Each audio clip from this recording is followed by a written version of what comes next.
WWE Saturday night main event முடிஞ்சிருச்சு. அதோட matches and storyline ரிவ்யூவை இந்த வீடியோவில் பார்ப்போம். சாட்டர்டே நைட் மெயின் eventோட first match Seth Rollins Bron Breakker vs CM Punk Sami Zayn talk team match. இந்த மேட்ச்சில் செத் ராலன்ஸ் ஃபேக்ஷனோட அடுத்த மெம்பர் ஜாயின் ஆவாருன்னு நாம எக்ஸ்பெக்ட் பண்ணோம். மேட்ச்சில் பிரன்சன் ரீட் வந்து சிஎம் பங்கை பேரிகேடோட அடித்து தூக்கிடுவார்.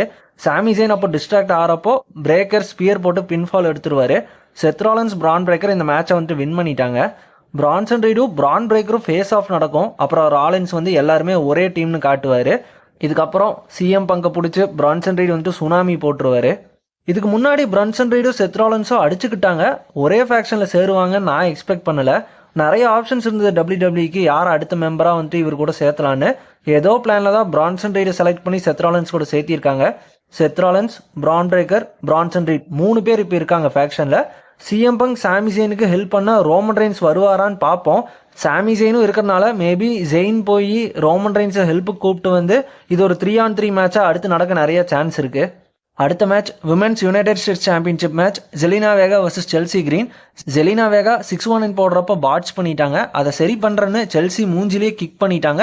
பார்த்தா செல்சி கிரீனோட மூக்கு உடஞ்சிருச்சு. மேட்சை வந்துட்டு ஜெலினா வேகா வின் பண்ணி சாம்பியன்ஷிப்பை ரீட்டைன் பண்ணிட்டாங்க. 619 பாட்ச் ஆயிருச்சு. கம்முன்னு மேட்சை கண்டினியூ பண்ணாமல் தேவையில்லாமல் கிரீனோட மூக்கை உடச்சிட்டாங்க. கண்டிப்பாக பேக் ஸ்டேஜில் இதுக்காக திட்டியிருப்பாங்க. நிறைய நல்ல விமன் ரெஸ்லர் ஸ்டோரி லைன் இல்லாமல் இருக்காங்க. அதில் யாராச்சும் கூட விமன்ஸ் யூஎஸ் சாம்பியன் ஆகலாம்.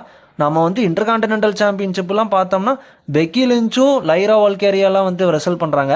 அப்படி பார்க்கும்போது இந்த யூஎஸ் சாம்பியன்ஷிப்க்கு இன்னொரு நல்ல ரெஸ்லராக வந்து சூஸ் பண்ணி விமென்ஸ் யூஎஸ் சாம்பியன் ஆக்கலாம்.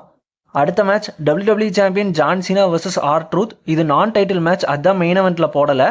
சீனா வரப்போ சியரும் பண்ணாங்க, பூவும் பண்ணாங்க ஃபேன்ஸ். சீனா என்ட்ரன்ஸ் இப்போலாம் இருட்டில் தான் வராரு. அதுவே R-Truthோட என்ட்ரன்ஸ் இன்னைக்கு ரவுஸாக இருந்துச்சு. ஃபேஸ் ஜான் சீனா மாதிரி வந்தார். சீனாவோட தீம் மியூசிக் போட்டுட்டு கலர் லைட்ஸில் சீனாவோட டிஷர்ட் கேப்லாம் போட்டுட்டு R-Truth வந்தார். சீனா தான் ட்ரூத்தோட சைல்டுஹுட் ஹீரோன்னு அந்த கேரக்டர் வந்து நல்லாவே மெயின்டைன் பண்ணார். மேட்ச்சில் R-Truth சீனாக்கு you can see me, knuckle shuffle, ஏஏலாம் வந்து போட்டார்.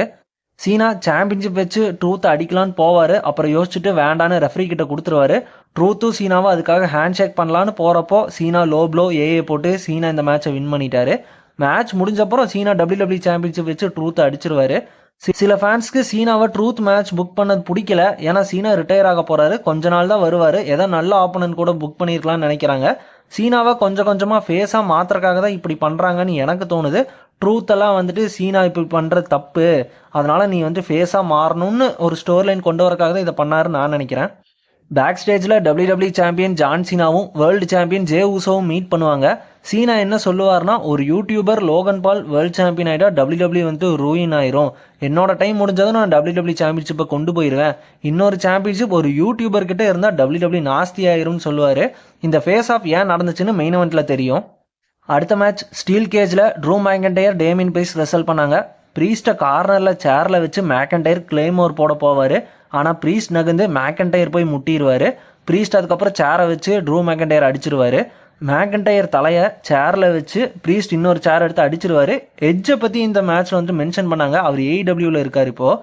ப்ரீஸ்ட் ஸ்டீல் கேஜில் இருந்து வெளியே போய் இந்த மேட்சை வின் பண்ணிட்டாரு. மேக்கன்டையர் டைம் ஆஃப் எடுக்க போறாராமா. அதுதான் இந்த மாதிரி ஸ்டோரி லைன் வந்து மேட்ச் காட்டியிருக்காங்க போல. கொஞ்ச நாள் கழிச்சு தான் ட்ரூ மேக்கன்டையர் நீ வருவாருன்னு சொல்லி போட்டிருந்தாங்க. அடுத்து மெயின் eventல வேர்ல்டு சாம்பியன்ஷிப்புக்கு Jey Uso Logan Paul wrestle பண்ணாங்க. Jey super kick frog splash போட்டு பின்ஃபால் எடுக்கிறப்போ சீனா வந்து ரெஃப்ரி இழுத்துருவாரு. சீனா அதுக்கப்புறம் ஜே ஊசோவை அட்டாக் பண்ணுவார். பார்த்தா கோடி ரோட்ஸ் அப்போ ரிட்டர்ன் ஆயிடுவார். சீனாவை அடித்து கிராஸ் ரோட்ஸ் போட்டுருவார் கோடி ரோட்ஸ். லோகன் பால் நக்கல்ஸ் வச்சு கோடியை அடிக்கலான்னு போகிறப்போ கோடி தப்பிச்சிருவார். அதுக்கப்புறம் Jey Uso spear frog splash போட்டு இந்த மேட்சை வின் பண்ணிடுவார். ஜே ஊசோ ஸ்டில் வேர்ல்டு சாம்பியனாக ரீட்டைன் பண்ணிட்டாரு. கோடி மைக்கை வாங்கிட்டு ஒரு மேட்ச் அனௌன்ஸ் பண்ணிட்டாரு. மணி இந்த பேங்க்ல John Cena Logan Paul versus Cody Rhodes Jey Uso tag team match. Travis Scott money in the பேங்க்ல வருவார்னு சோஷியல் மீடியாவில் அப்டேட் இருந்துச்சு.